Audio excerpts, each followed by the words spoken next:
Press release. Seri Najib's petition for pardon. We make reference to Channel News Asia, CNA, news report entitled, Malaysia set to decide on jailed former PM Najib's high-stakes bid for royal pardon, dated October 1, 2024, under the byline of Leslie Lopez. In the aforesaid article, CNA has proffered a purported news that the Yang di-Pertuan Agong, YDPA, is set to determine soon whether a royal pardon would be granted to the former Premier Dato' Seri Najib Razak. The writer indicated that the Pardons Board had met in December 2023 about the matter of the petition for pardon for the former Premier, but apparently the matter, according to CNA, was deferred to this month, January 2024, for the Pardons Board to reconvene. Several local and foreign reporters have contacted us to clarify on this matter. The following is our response. A. The sitting of every Pardons Board is conducted at high-level secrecy. Neither the names of the variable members of the Pardons Board or the dates of their assembly are publicized.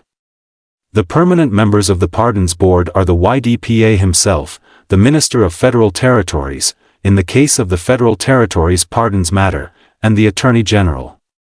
The names of the variable members are always kept secret and never disclosed. It is obvious therefore, if the Pardons Board were to assemble to consider Dato' Seri Najib's application for his pardon, the matter would be undertaken in secrecy as it is governed by the Official Secrets Act 1972. We as lawyers for Dato' Seri Najib who are involved in the petition for his pardon have never been informed, consistent with all other cases, of the steps taken by the Pardons Board, if any, pertaining to our client's petition for pardon. We are therefore left dumbfounded as to how CNA has speculated this unfounded news. We do not know who are the unnamed sources that CNA and Leslie Lopez had relied on for such a sensational story that has preoccupied the public and other press this morning. It may throw light if we can say in unequivocal way that Dato' Seri Najib himself is clueless of the claims of CNA. B. As the public is well aware, the petition for pardon on behalf of Dato' Seri Muhammad Najib was served on the Pardons Board through Ketua Pengra Bahijian Hal Iwal Undang-Undang, BHUU, in Putrajaya on the January 9, 2022. Thereafter, we have followed with an addendum to the petition on the October 18, 2022 and subsequently another addendum to the same on the April 20, 2023, both the addendums containing further information for the YDPA's consideration in relation to the pardons petition. Until almost the end of 2023 we received no news or clue whatsoever about the petition for pardon. Our client was anxious on the status of his petition for pardon and has therefore directed us to remind the BHUU on the April 12, 2023 of our client's pending pardon petition, which has received no response thus far, considering that as of April 12, 2023 the petition has been filed more than 16 months earlier and our client has been in prison for a year and 4 months. As lawyers, we are more anxious about our client's position considering his sole ground for his request for pardon was on the basis that he had never received a fair trial, especially in the final leg of his appeal at the federal court.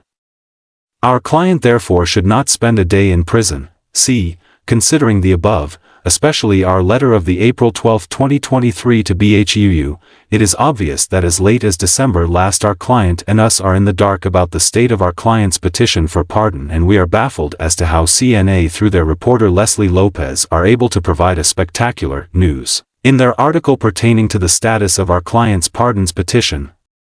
Lastly, may we remind the press and members of the public that under Article 42 of the Federal Constitution, the power of pardon in this case is a prerogative power of the YDPA, unbridled, unfettered, and absolute in nature.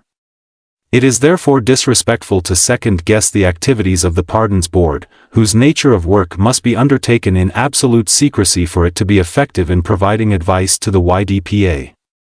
Breaches of this confidentiality and secrecy arguably can infringe the Official Secrets Act, 1972 with the accompanying range of punishments prescribed therein. 10 SRI Dr. Muhammad Shafi Abdullah care of Shafi Company. Date, October 1, 2024. Sila subscribe, like, comment, share, follow untuk menerima notis video-video yang lain. Sokongan tuan, puan membantu penghasilan karya video seterusnya.